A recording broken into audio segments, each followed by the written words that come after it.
Meeting the Sand. Chapter 3. Craw, craw, craw. The sound of a raspy crow ardently disturbs the comfort provided through the stillness of peace around. Craw, craw, craw. What's going on? A waft of sweaty meat waves past his nose. An intense oily flavor, carried by the wind, registers on his tongue, and the sound of several crows from various locations and proximity all cry rhythmically at once. Yun's body shocks up as if he has been tossed out into a cold mountain river from his sleep. His eyes are wide open, but his vision is blurry, and a headache greets him, pounding away promptly. He lifts himself up from his horizontal position and instinctively grabs his forehead to massage around his temples, the space between the side eyebrows and the top of the ears. Yun immediately pulls away from his own hand, scared, confused, and repulsed. Yun wishes for what he just felt not to be true. The boy fixates at the bizarre reality come to hand. Despite him voivantly to be bizarrely awestruck, staring at the anomaly, he still faces no answer because he has not begun to ask the question. I don't get it. What am I staring at? He thinks hazed, with his head still hammering in pain. Yun is taking several seconds just to begin to process what he sees in front of him. He is holding onto his breath as his eyes stay fixated at his arm and hand. His mind is trying to come to grips and understand what really he is seeing. A very coarse, odorless, and dry body part touched his right temple. It felt firm yet flexible, but distinctively cold relative to the rest of his body. As Yun gazes down at his right arm, the gears in his mind begin to turn. Where is my arm? Thinks Yun, horrified and beyond himself, from his fingertips to just past his elbow. It's all sand, he whimpers to the fact. The boy turns his right arm back and forth and watches in absolute focus and stomach-turning worry how his arm, hand, and fingers made of sand mimic the motions his mind instructs. His chest is trembling, and an acidic pressure finds place in his guts. It is the cold, weighty gush of dread. Yun feels like he was in a heavy car accident, woke up after a long coma in a hospital, just to find his right arm missing and replaced by a prosthetic made out of sand. Yun's mind is completely silent, lost for words, lost for thoughts, lost for breath, all are nowhere to be sought. He remembers to breathe, a long and deep, shivering breath, followed by quick, shallow breaths, and as air enters and leaves him, the boy instinctively makes a fist, and the sand hand replica follows his mind and without delay makes the fist for him. He sits there, still and silent. Despite his belly squirming earlier, it now feels utterly and completely still, unwilling to take another deep breath. Yun is worried that if he passed gas right now, the sand arm might just fall away onto the ground like a stepped-on sand castle on a beach, leaving him with no arm at all. The pain is gone, observes Yun. Yes, he recalls there being pain in the last moments before his mind went black. Hot! The last sensation he remembers was that something hot had touched the skin of his right arm. This pain is now gone. Again, he stares at his sand fracture for some time. Yun's left human hand rises and gradually approaches the right. His middle finger stretches out. He halts and takes a deep breath, then points it towards the right sand ring finger and makes contact. Yun's mouth falls agape. "I felt that," he thinks, borderline ready to scream. He drags his middle finger down it and stops at the center of the sand palm. "I felt everything. My right sand hand feels the pressure applied by my left human finger, but I can't feel my left skin through it," thinks Yun, somber. On the other hand, wow, he shakes his head. "The odd feedback I'm getting from my left finger simultaneously is cold, coarse and solid, but flexible, not stiff like concrete. From the texture to how easily my right sand ring finger bends backwards in response to my left middle finger pushing and gliding down it. It's bizarre." His analytical mind just takes over. Only now does he notice that tears have been gradually running down his face. Yun instinctively raises his right hand to wipe them away, but halts just inches from doing so. "That was close. Just a bit too early for that experiment." Now calmed by tested proof that the entire sand arm is indeed his hand and has not a mind of his own, he uses his left hand of flesh to do the deed, defogging his vision and enabling him to notice his surroundings in clearer detail. Rock. He is sitting on a firm, reddish, rocky plateau.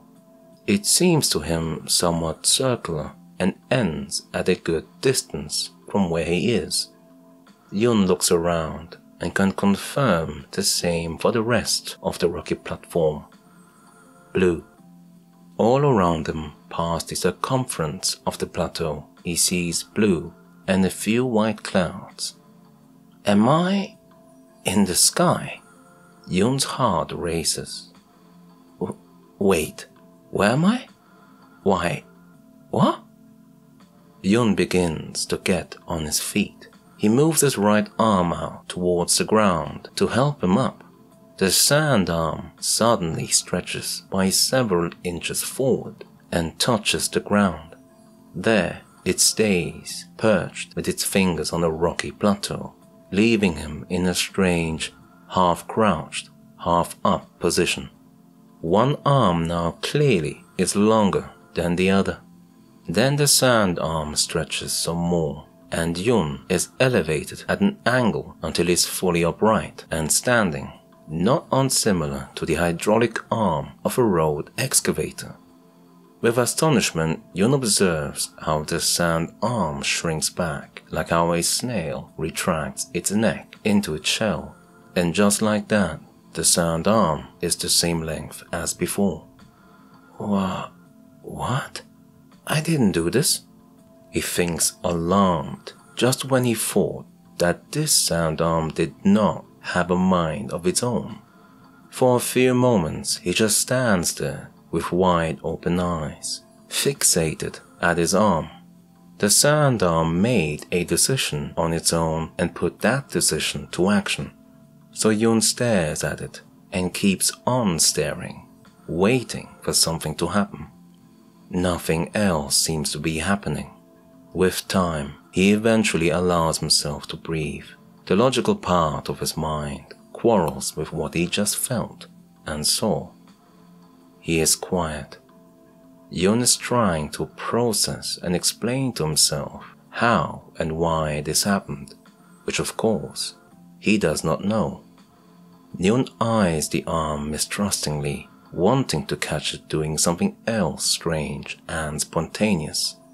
He thinks back to when the stretching happened. It was so quick that he missed the action and only saw it when it already touched the ground. The 12-year-old turns his sand arm over and over, making several fists and moving the coarse individual fingers of the sand hand. It's like I'm wearing a thick rancher's leather glove, but somehow my arm and fingers are kind of numb. So combined, things feel a bit distant to the touch, more like a pressure feel than a skin feel. It's really hard to understand. Normally, pressure and skin feel come together. Now, the skin feel is gone. Yun is now more so intrigued rather than scared. These sensations present to him a new experience. At the far back of his subconscious, he feels as if he is getting new hidden switches installed, intricate extra somethings, added paths that are being swiftly constructed. His mind is processing many new points of information that, despite his sincere concentration to focus on any one of them, do not allow Yun entry. An excitement is building up in him. Pressure point are the words that quietly play in his mind. He moves his right arm to touch the ground, and the arm immediately extends in a smooth and rather quick motion. But this time he is prepared. His sand fingers walk across the rocky ground. The sand arm is getting longer the further the hand walks. Nonsense! What is happening here? He says, astonished, as Yun confirms his theory. The sensation of touch is different. Pressure does play more of a role now. The wind moves, and I can feel its cooling breeze all over me, except through the sand arm. Yun's fingers continue to walk the ground while he marvels at this new puzzle. The winds and the clouds continue to wander gently around them. Curiosity has replaced fear. Pressure point. Again, these words cross his mind. He directs his focus to the tiny ball of pressure on his forehead that has been there since he woke up. In his mind, he grasps and holds onto it. Yun visualizes and reimagines the pressure point as a red dot, on which circumference he is circling a blue line. He imagines he is squeezing it through this blue ring and feels energy flowing into the red dot. Surprisingly, it absorbs it and becomes much intensified. A thought crosses the boy's mind, and immediately he sees it happening right in front of him. Yun's walking sand fingers are becoming longer. 10, 20, then 30 centimeters, 1 foot. Yun's eyes nearly pop out of his head. His sand fingers look elongated like spider legs. He attempts to bring them together as if he's picking up a cherry with super long fingers. The sand follows his thought instantly and smoothly. His finger joints in this state move as if they were actually there in the elongated sand. Worry hits him as his guts tighten up and his heart pumps a bit faster. He was hoping this was a dream, but again, the more this goes on, the less this hope has anything to hold on to that resembles the reality he once knew. Suddenly a hand shoots out from the sand arm and holds onto Yun's left hand before he could even think to react. He stays silent for a few seconds.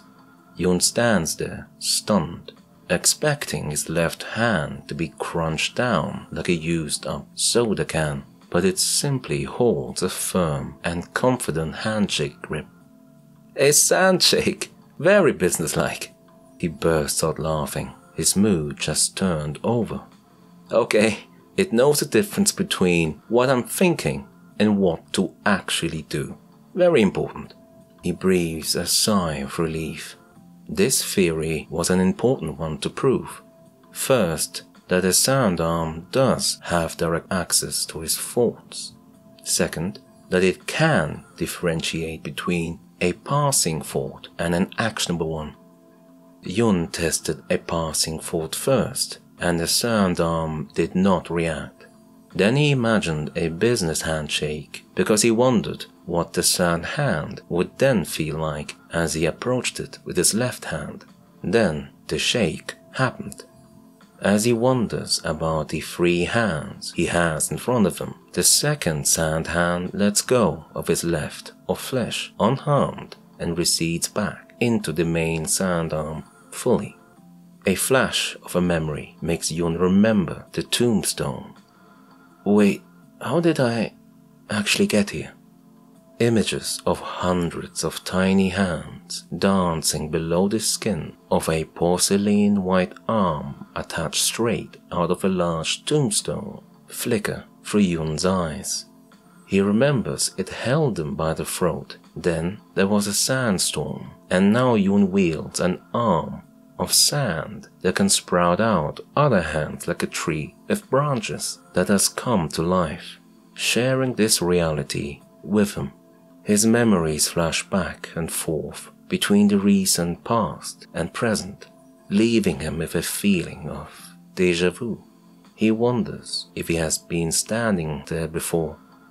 A memory and a reality align, and his eyes look down on his long sand arm and long spider fingers that are still moving his hand along the rocky ground, carefree. He is hesitantly worried. His mind runs a thought, and the sand arm makes it real. 2 protrusions delicately lead out of the right arm and grow to the size of a rugby football, and further develop into sand hands, contrapositioned on the sand arm. Yun stoically stares at this odd growth in detail, second-guessing what is real. The 2 new hands, shaped out of sand, now rotate around the main arm like planets dancing around the gravitational ring commanded by a sun. Yun turns his hand around and with a concerned focus observes this very odd but also wonderfully harmonic synchrony that still does not fully dispel its frightening dance around reality. Yun is torn between the feeling of "Get me out of here" and "My God, this is a hypnotic marvel." The boy wonders if another hand would fit, and just like that, one more protrusion emerges from the sand arm and perfectly positions itself between the 2. Each hand then begins to adjust the distance to each other, allowing for the space to rotate in rhythm. Yun looks at his entire sand arm and still cannot believe what is happening with this arm carousel. It's like I dipped my arm into some lukewarm sticky glue, maybe honey, and sprayed it with some very fine white and gold sand. This is madness. Actual hands with fingers, rotating round and round my sand arm? What? And the weird thing is, I can move each of my 20 sand fingers individually. Now all the sand fingers on the carousel vertically wriggle up and down their respective hands, creating a mesmerizing synchrony of motions of utter lunacy that plays out in front of Yun. One hand makes a fist, another makes an OK sign, and the other makes a victory sign, all at the same time. I am like a real spider born with many legs that intuitively knows how to use them. There is no lag. The sand arm doesn't need extra time to think. It just works. All these new extra math and motions are taken care of. Man, that's so cool. Another thought enters his "try this" idea frame. Can I make the main arm even longer and the hand and fingers walking over there bigger? Instantly, his sand arm begins to extend, and Yun perceives the smooth motion in the way a snake hypnotically and dazzlingly shifts across the ground, with its skin patterns that create these beautiful visual waves. The arm continues to stretch to about 6 meters, 20 feet, then more and more, and the hand expands in size even further, and indeed seems to inflate and get bigger and bigger. The sand hand stops growing when it has reached the full size of a Volkswagen Beetle. Perched on all 5 of its fingers stands Yun's giant sand hand on the ground like a spider with the finger knuckles pointing towards him. He just stands there, stunned, because he finds this odd on top of odd. The base knuckles make it look like an octopus is staring back at him. A thought enters Yun's. Too late. The ground quakes. Yun needs no guessing or any unnecessarily complicated calculations either way to guess the source of this rumbling on the ground. It is Yun's giant Volkswagen Beetle-sized sand hand approaching him. All of its fingers move in individual smooth motions, carrying the whole hand to him. Seemingly from left field, something quickly rushes underneath his feet and pushes him up. Yun is being elevated off the ground and is gradually and very smoothly brought up, higher and higher, giving him a better view of the sky and everything around him. The view and the surrounding scene are extraordinary, to say the least. To say more, by God, what's happening here? It's all blue and clouds. Apart from this stone platform, there's really nothing else after that. Yun is several stories up in the open air above the rocky plateau, but his feet feel secured. How, wonders Yun, is all this happening so fast? He tilts his head and looks below to his feet, alerted by a very particular granular sensation that leads all the way up to his knees. His eyes do not believe it. No way. It's mine, says Yun out loud. The boy is floating up in the air on a small sand platform that branches out from the sand arm. The situation playing before him further strikes past the ceiling of "I can't believe that this just happened," as he stares down at the wide-angle shot below him. He quietly says, "This is virtual insanity, for sure." Yun stares at one of the spinning sand hands on the main hand. 2 are still there, spinning away, doing their thing. That hand moves and throws a thumbs-up sign towards him. "Okay, it's all good then."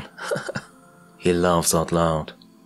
He sees that one of those 3 sand hands had moved over to him and has become the sand platform that is keeping him up in the air, and one thick sand protrusion had anchored itself from the sand platform to his sand arm, adding to his stability. And the 2 other sand hands are still spinning on the main one, like a looping computer program. This is insane. Another thought enters Yun's mind, and immediately the supporting sand platform beneath him smoothly tilts at a sharp angle, facing diagonally down. His left hand, that is made of blood, flesh and bone, dangles calmly from his shoulders, while his other faces up as if he is hanging onto a cliff, resting one arm. Yun has a clear view of the sky. The sun is delightfully warm. The wind smells crisp, cool and fresh. The clouds are bathed in the wavy, vivid colors of an oncoming sunset, and the sound around him is refreshingly still. He estimates he must be a good 5 stories up in the air. Yun feels oddly assured he will not fall. My arm literally feels cemented into this thing. He dares to prove it. A thought crosses his mind, and the sand platform supporting his feet smoothly tilts further until it has performed a full 180 degrees upside down. Meanwhile, his shoes slip out of the sand platform, leaving them to dangle freely in the air. Surprisingly, Yun does not feel any added weight on his sand arm as it hangs from the platform. no extra pressures or pain. He looks at where precisely the line between his fleshly arm ends and his sand arm begins. So it includes my elbow area. So that means... And the right sand arm begins to seamlessly turn in a circular rotation while Yun stays in the same position. It keeps turning past its own axis without tearing any muscles or breaking any bones, without any pain at all. Nothing happens. Now the sand arm stays still and Yun begins to turn. His heart skips a beat from the excitement. Again, no pain. Now he wants to try a psychologically scarier feat with the sand arm back in the right position. It tilts against its elbow past the point when it normally would mean it was broken. And again, no pain. Nothing happens. Cool, says Yun out loud. His mind and heart beat fast in agreement. The experience is new and exhilarating. A male voice appears and speaks as loud as if Yun is standing next to a tall waterfall, booming directly into his mind. So is, so was, so it has become. Yun's reality warps. The air waves and bends. It stretches and folds, the images before him and around him displacing colors inwards and out, and the vivid sky becomes tinted in deep green, and the ground below him turns white.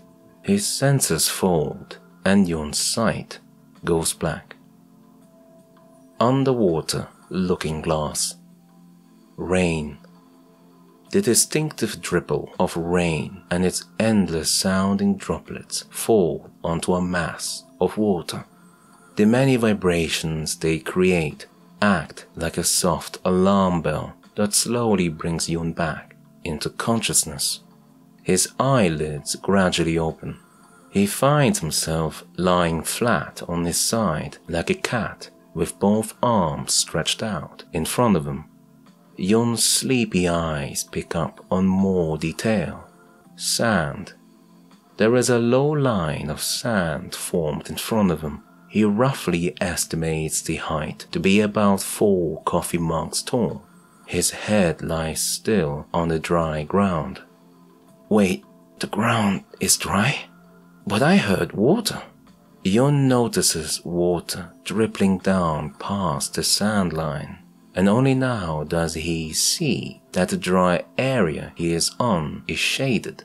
Confused, he tilts his head up, following the curve of the sand line, and sees that the line continues on. So he flips his body over to the other side to see the rest, but stops in motion. For one, he discovers that it is actually a sand wall formed all around him. For two, there is a line that comes from the sand wall that is built up as if someone dropped a few shovels of sand on the ground. From there, a thick pole-like protrusion goes up, on which end he sees something resembling an umbrella, made out of sand, wide enough to cover the sand wall around him. For free, from the base of that sand umbrella, another line goes off and ends at Yun's sand arm. The boy's heart receives a jolt of fear. No. Yun frantically sits up and firmly touches his right arm with his left. The texture, it's real. He squeezes the sand arm hard with his left hand and tries to scratch it off, in case it is a prank from Derek covering his arm in glue and sand while he was asleep. But no, his previous statement is true. It's a sand arm. Now he notices that apart from the dry ground within the ring, everything else out there seems submerged in water. He thinks he sees tiles and moves a bit closer to the rim of the ring wall. Jesus, Buddha, this place is huge, he whispers. Are these stone columns, like those ancient Greek and Roman ones? How far do they go up? I don't think I've ever been in a place this big. Yun feels goosebumps all over. He sighs. What is this? He asks himself, pondering the events up to this point as they come back to him. What happened to Angie and Dex? I thought they were behind me, but then another door appeared while I was preoccupied with that bloody whip thing. That nearly got me when I jumped through the door. I hope they're okay. How was all this madness even possible? From entering this stupid blockbuster and going down the stairs, everything went to hell from there. How did we not find our way out of a staircase? A simple staircase. One way up, one way down. Come on. The math makes no sense. It's like taking an elevator down and ending up at the Great Austrian Mountains. What is this? Why do I have an actual sand arm? This is not possible. God, where are Angie and Dex? He looks around, taking in the details. Then a thought strikes him. Where's all that rain coming from? Is this not indoors? The questions send alarm bells ringing in Yun's mind, and as if on cue, a section of the sand umbrella holding back the rain begins to change. There is a manhole-sized area affected that seems to turn bluish, then clear. Wait, a window? Yun's voice gets stuck in his throat, and for a moment he wished he was a ghost.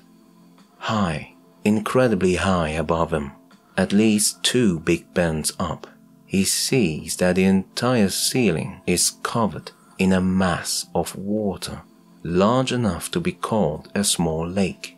A lake that stays up there in suspense and seems to be completely unsupported by anything Yun can see that would explain this feat.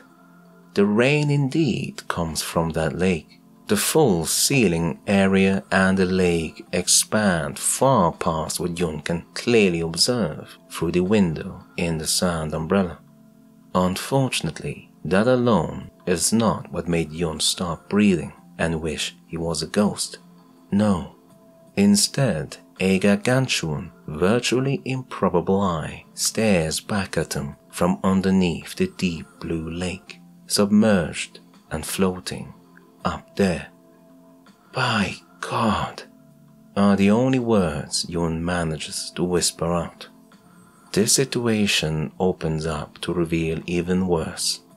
The rain originates from the lake above, but what freaks Yun out even more is that the enormous eye will not stop moving its gigantic pupil, as if it's frantically searching for something it just missed.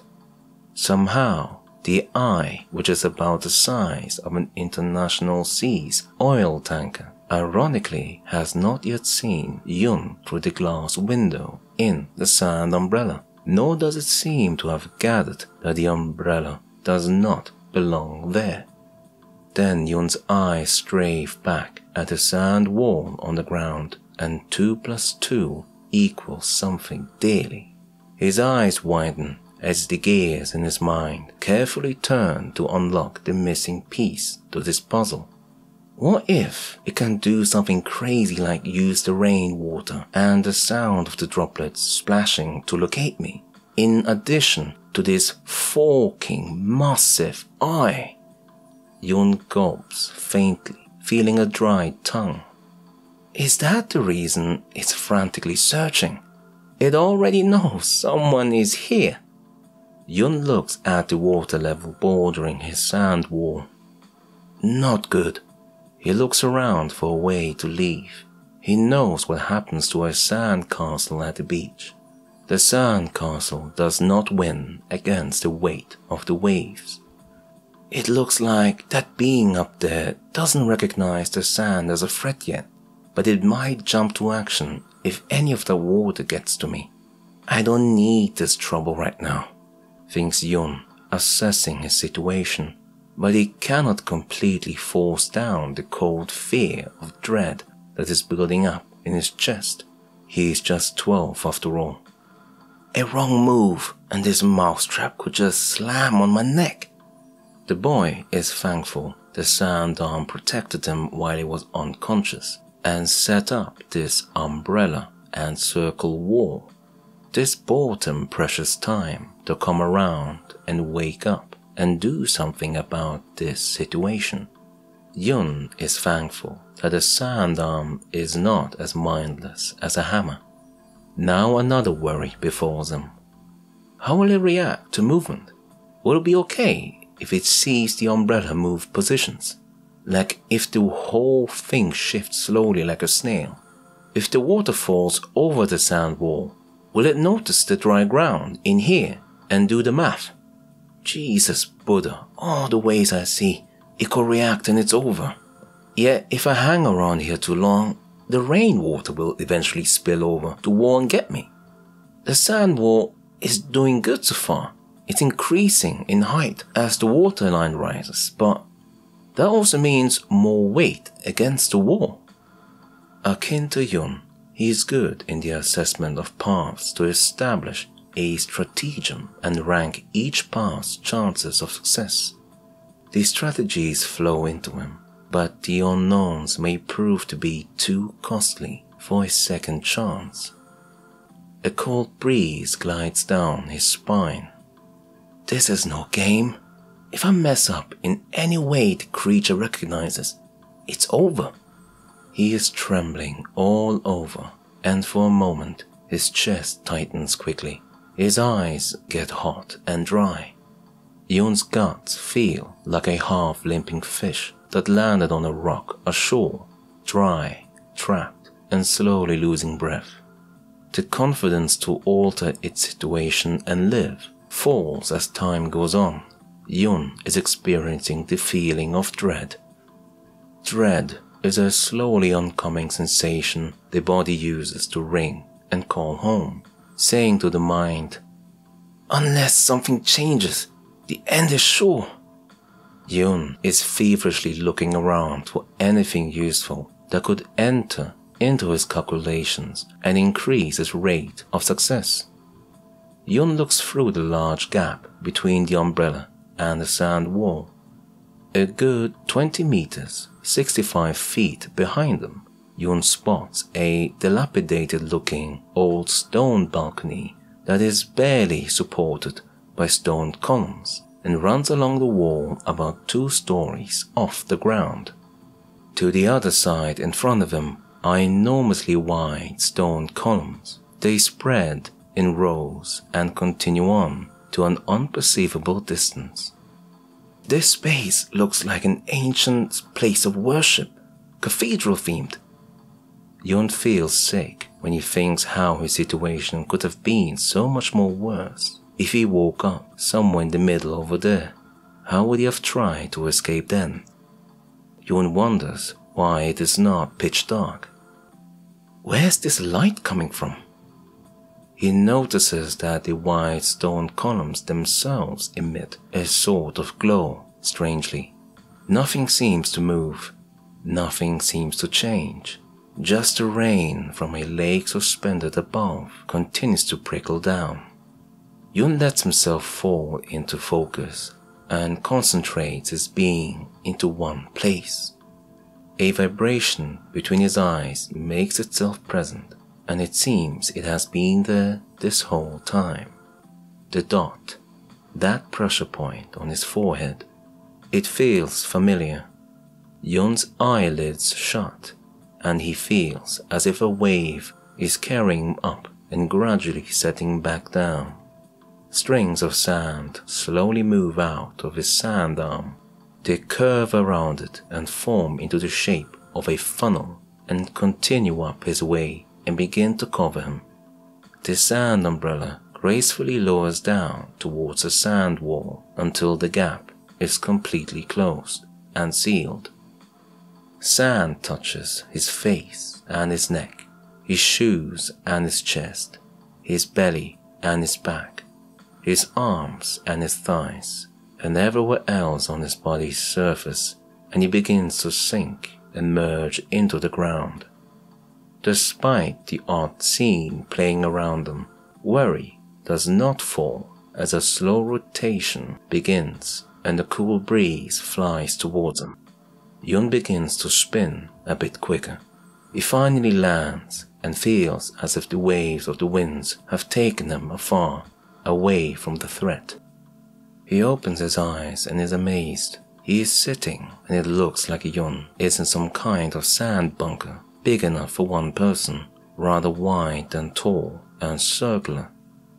It is slightly dim in his space, and he sees an odd panoramic glass window. The boy looks around and finds the panoramic window continuing on around him, creating a full circle 360 degrees. In front of Yun, through the window view, he finds water. To his left, a curved wall. To his right, another curved wall. Behind him, he sees what looks like a continuous stone balcony. He becomes aware of the second window only now. It is right above him, and it shows more water and the wide stone columns. Yun knows precisely where he is.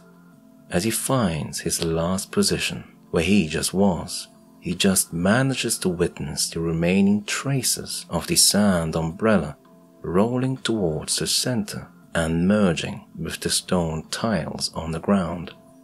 Moments later, the body of water rushes into the dry space, as if it has been held back by an invisible force. Upon meeting in the center, it splashes upwards and reaches somewhat past a door's height. This is just brilliant. Did the sand arm think of that? Thinks Yun, indubitably baffled. He is struck by awe and by so many things, of which one is that the sand arm managed to take him away from this precarious placement in the water and has somehow funneled him undetected on the ground and positioned Yun adjacent up the wall and into this sand bunker underneath it. A further detail his studious eyes observe is the absolutely crystal clear quality glass these viewing windows are made from. It is hard for Yun to discern it from air, even the relationship between the reflections and light on this clear, outwardly convex glass that would precisely give it away as such is somehow not visible. The glass is so clear, it's like it's not there. He notices intrigued. Yun consciously uses his left arm to reach forward to feel where the glass begins. Eventually he finds it, but it surprises him that it is a few inches further away than he thought. There is a noise. Yun's focus recenters sharply and he finds the source. Bubbles. Small groups of bubbles emerge at several locations on the waterfront. They seem to quickly grow in size. The bubbles group together and create much bigger bubbles. They then merge again into larger groups of 3s and 4s, and eventually turn into one giant bubble on each spot. Yun pays attention to one as it wiggles around softly. Seconds later, it suddenly switches its motions to a rapid, rhythmic throbbing. Next, it appears to be forcefully squeezed by an invisible hand. Then the water bubble quickly regains its former shape as the pressure on it apparently releases. His eyes turn to the other bubbles, where the same motions seem to take place. The boy's instincts remind him to get out of there and not wait, but his detail-obsessed eyes remain fixed and absolutely focused on the ongoing alternating behavior of the bubbles. Yun struggles with the desire to run and a desire to witness the progressive stages of these bubbles. Wait, are they getting taller? His eyes widen. Something new is happening to one of the bubbles. A form, a rough shape, indents appear.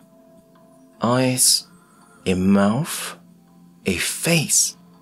Yun's stomach drops. The 12-year-old boy has seen enough and nearly smashes his mental panic button that would have sent him off running wildly and screaming.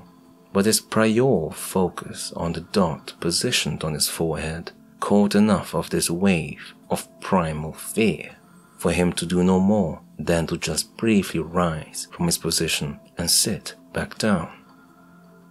A cool, long breath leaves his lips. His right index and middle finger, pressed together, touch the ground.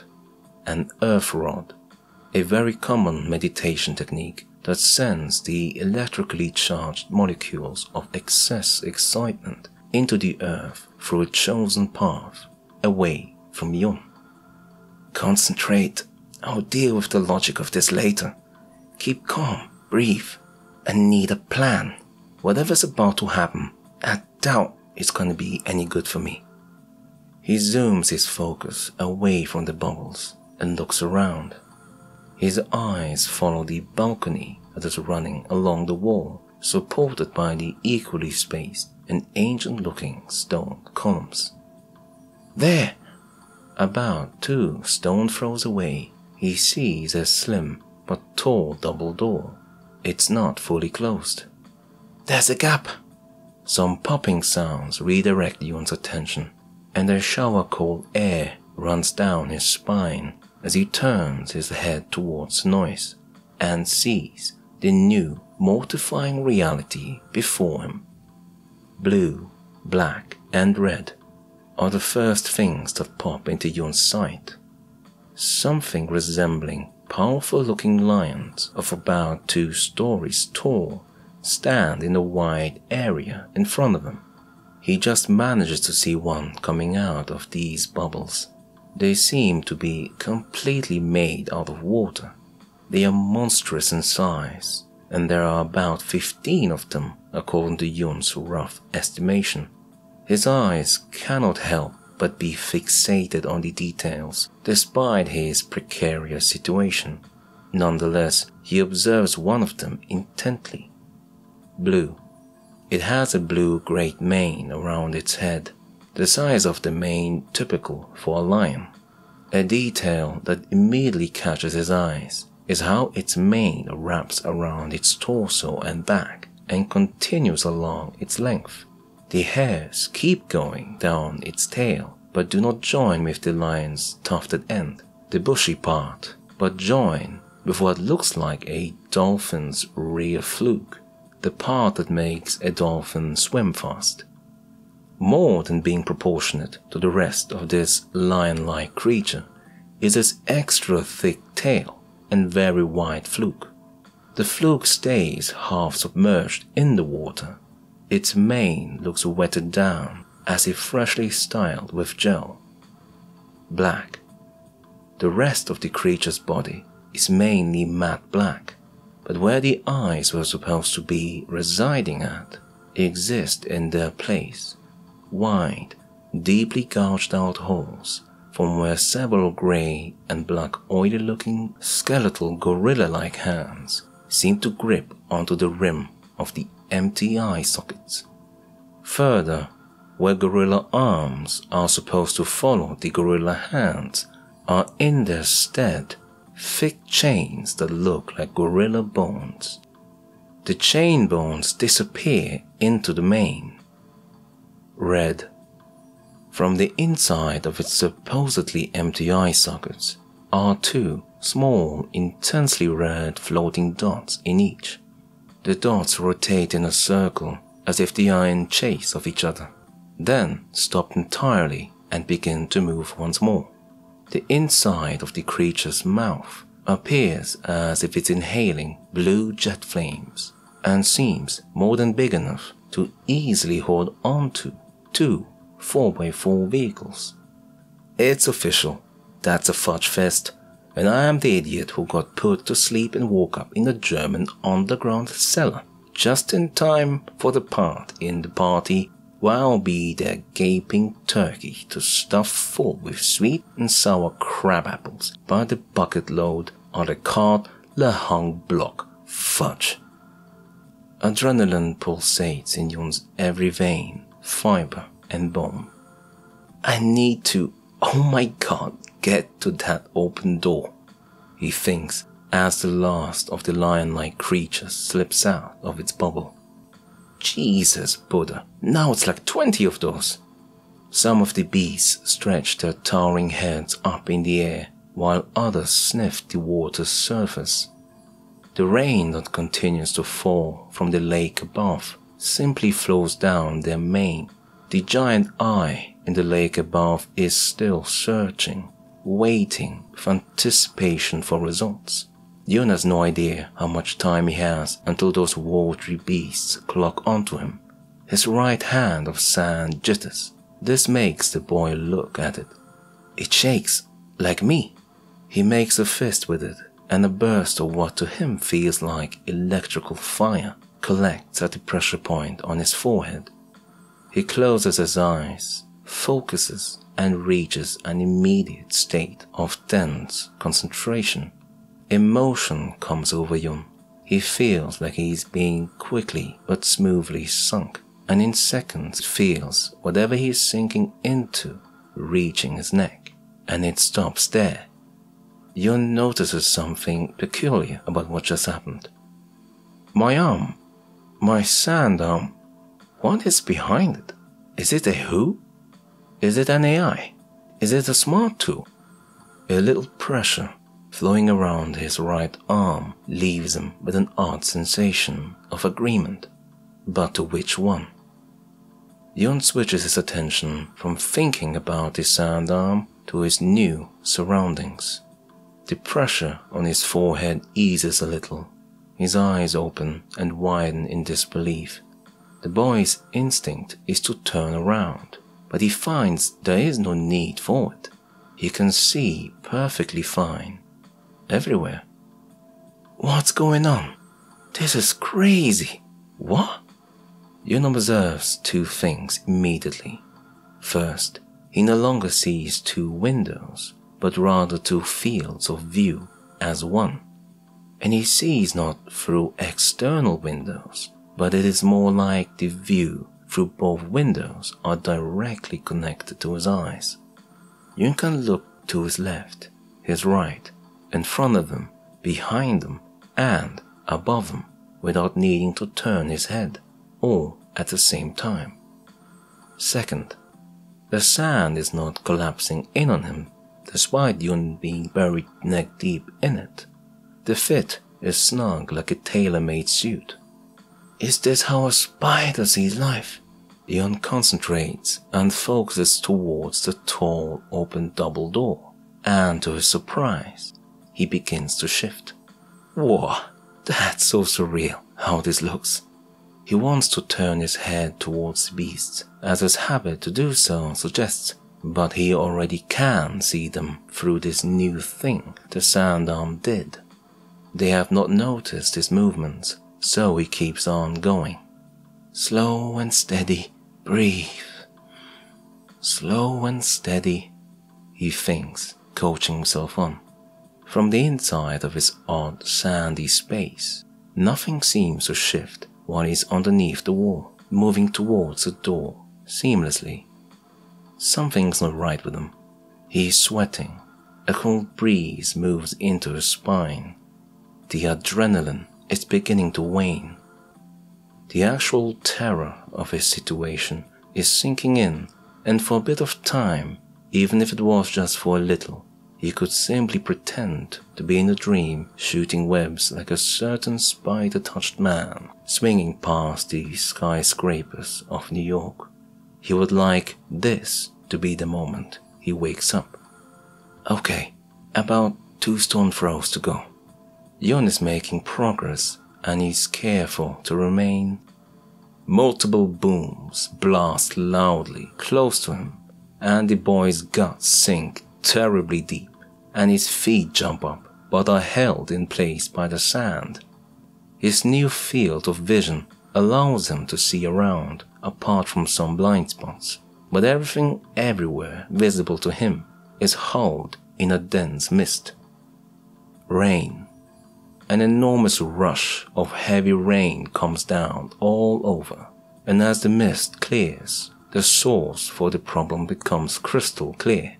He really would like to wake up from this dream right about now.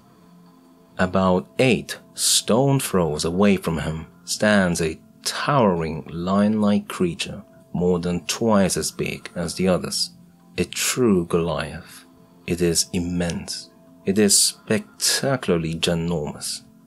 An ever-gushing waterfall of flowing neon green water seems to be constantly erupting from its mane. Turbulence strikes the now shaking lake around it, filling this odd and near endlessly stretching ancient cathedral-like space with even more water. The titan-sized lion-like beast breathes out an ear-thundering roar of pain and intense hatred, like a circus lion that has been whipped and made hungry for too many times and is about to jump its handler once and for all.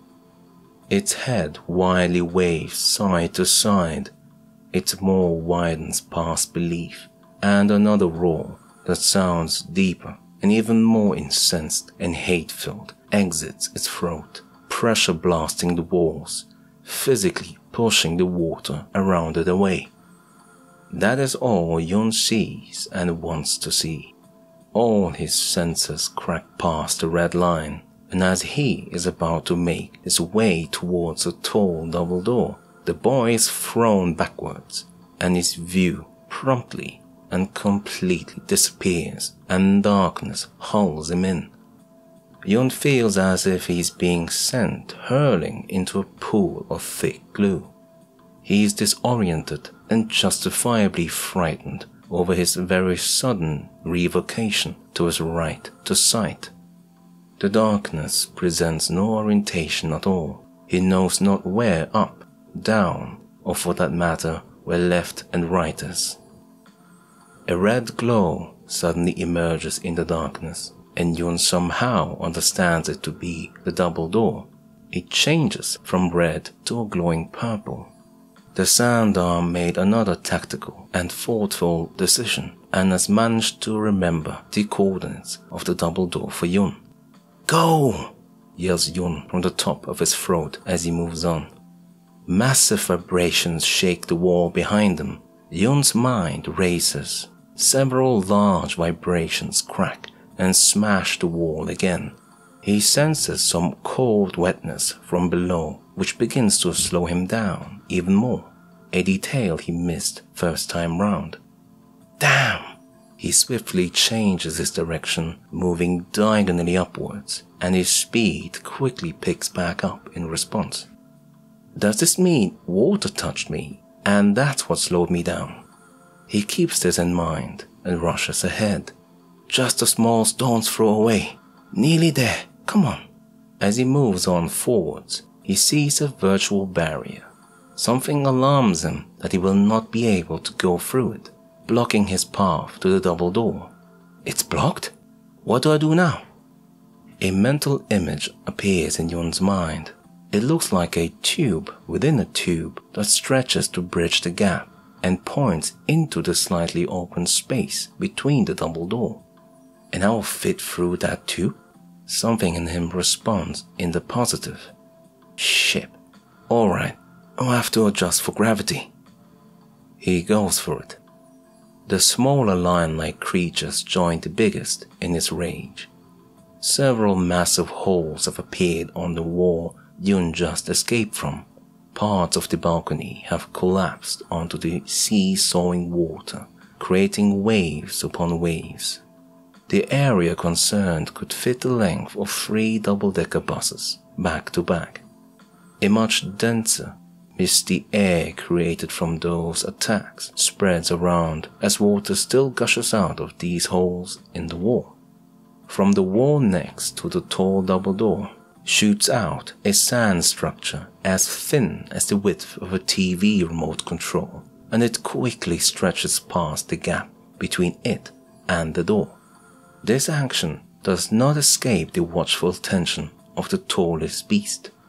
Its head kicks back quickly as it opens its maw and inhales. exposing the deep blue flame like waves. Its throat expands like that of a bullfrog's. Its maw opens wider. The throat becomes smaller in response.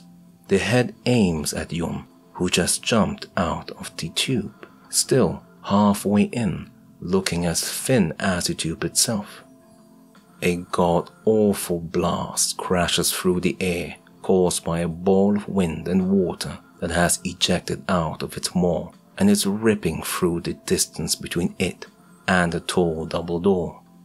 The projectile expands rapidly from the size of a laptop to the one of a 2-story house and counting. It forms into an oval shape, blowing air and water wildly behind it.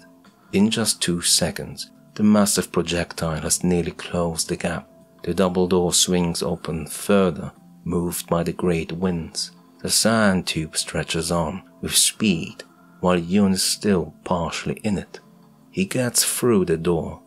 The door is moved by the air again, which slams its enormously heavy double doors shut, creating an eardrum-rupturing smash.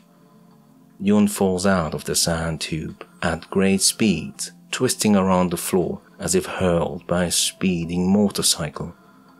A great rupturing sound vibrates the double door, and a hellish roar of fury and madness makes its way through. But the double door holds, and the water stays behind. Not even a drop makes it past. Despite the door previously being open, the ground in the new space remains dry. Yun lies still, breathing rapid, shallow, uncomfortable breaths for some moments. The world is twisting away and back, and as he tries to open his eyes, a quick pain rushes through them into the boy's head. His body is not yet ready for anything but lying still. A tense anxiety runs through him. Wave after wave of worry wash over Yun, hot and cold, while he is on the ground and has his eyes shut to stop the vertigo. He also is aware that he is in an exposed position. "Damn, man, stand up. That blast didn't get me. Get up, man." Yun's eyes are shut, but while the veins in his head are pulsating away, with his left hand he feels around and discovers he landed on sand. The boy feels around some more and finds he is surrounded by it.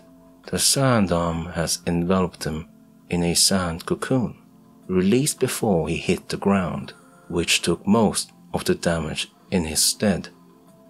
The boy's breathing is audible and the space quickly fills up with heat. A round hole at the top of the sand cocoon opens up in response, and Yun is instantly greeted with cooler air entering in, switching places with the used hot air in his tiny space. The boy immediately feels some relief and leans back fully. Something in a slow pace of 4 minutes pass, and Yun forces himself to stand up. This time he is slowly getting there, but falls back down. He needs more time. What was that? Lion dolphin things. What?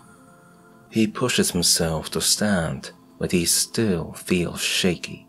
Yun senses that he is gradually gaining in altitude. The boy opens his eyes and sees he is being lifted off the ground. He observes this with surprise as the sand cocoon retracts into the sand arm, which in its place is growing a larger and larger hand. The giant sand hand stretches ahead towards the ground and lands in a crouched position. Meanwhile, from Yun's feet to all the way up his hips is getting covered in sand. He now somewhat resembles a scorpion, with him halfway buried into the sand tail end, pointed up. Yun finds himself elevated at least 6 bedroom doors lengths up in the air and is somehow perfectly balanced, staring at a tank-sized sand hand. "This is insane," he says, seemingly out of any more words to add. His wide eyes and silent open mouth express it all. He survived the giant eye in the lake above him. That sand umbrella saved him from being detected while he was unconscious. He merged with a wall. He could see like a spider, but better. He got blasted out of a sand tube. He survived the waterline dolphin beasts. Now it is this sand scorpion thing that supports him up in the air while he's tired and is attached to a sand arm and he to it.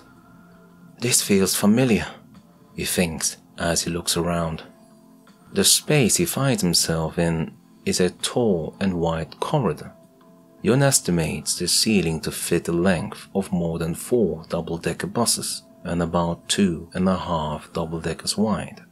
He finds his height not at all surprising when he compares it to the expansive cathedral-themed space, which could fit at least 2 Big Bens. The corridor is fully designed and furnished in red and sandy gold wallpaper, white tiles on the ground which look to be made from sandstone. There are regularly spaced wooden tables shaped in semicircles rested against the walls, each decorated with tiny flowers held in tiny square vases, placed next to each other in a row along the semicircle edge of each table. No windows exist as far as he can see. The corridor looks expensively lit by a strange way of lighting. Yun sees deep, rectangular open granite containers of about 3 skateboards long, each affixed to both walls midway up. To Yun's eyes, they seem to be filled with something that allows open flames to wave around and not catch fire onto the wallpaper. He sees not even a little char. He is not quite sure what to do about his situation now. The corridor seems to stretch on by quite some distance. He cannot go back, and there is only one path forward. This corridor. This literally looks like a mile long. It's good the Sandham will do the walking for me, but just in case. An idea crosses his mind, and immediately the giant scorpion-like hand moves towards the wall. Yun waits with bated breath in the air. 2, 3, and 4. Then all the fingers successfully stick to the wall and smoothly move up, taking Yun with them. He is anew astonished as the distance between himself and the ground becomes greater. He is still perfectly level and upright as the Volkswagen-sized sand hand effortlessly climbs up. He remains upright and in parallel to the wall. The sand hand passes one of those long granite trays on the side, allowing Yun to see how they work. The yellow and orange flames dance rhythmically as they rise and wave about. The boy sees its content as he looks on closer. A cyan liquid, a blue liquid fuel that seems partially see-through and ever-moving. It is surrounded by white sand, placed at a higher level than the fuel. The white sand takes up more space towards the wall. The sand hand swiftly moves past it, after slowing the pace for Yun's inspection to complete. He moves on and soon reaches the ceiling, where the sand hand smoothly transfers its fingers from the wall onto it. Yun stays in the same vertical position as before as the sand hand completes its shift over. Yun follows all this with open-eyed excitement. He is barely able to contain himself. These sensations are just too exhilarating. Just the way the sand arm communicates information, textures, movements, or how it remembered the coordinates for the double door when everything turned black. All these crucial bits of fine detail are just quickly and intuitively translated to him, like how a spider does not need to think which of its many legs goes first for it to move. He senses each step the fingers make. In fact, in some way, he feels more connected to it than his own blood and flesh hand. He senses multiple avenues in his mind that are beginning to open up, indicating the different paths that are available for him to further develop. "This is Madland, man," he says with an excited voice.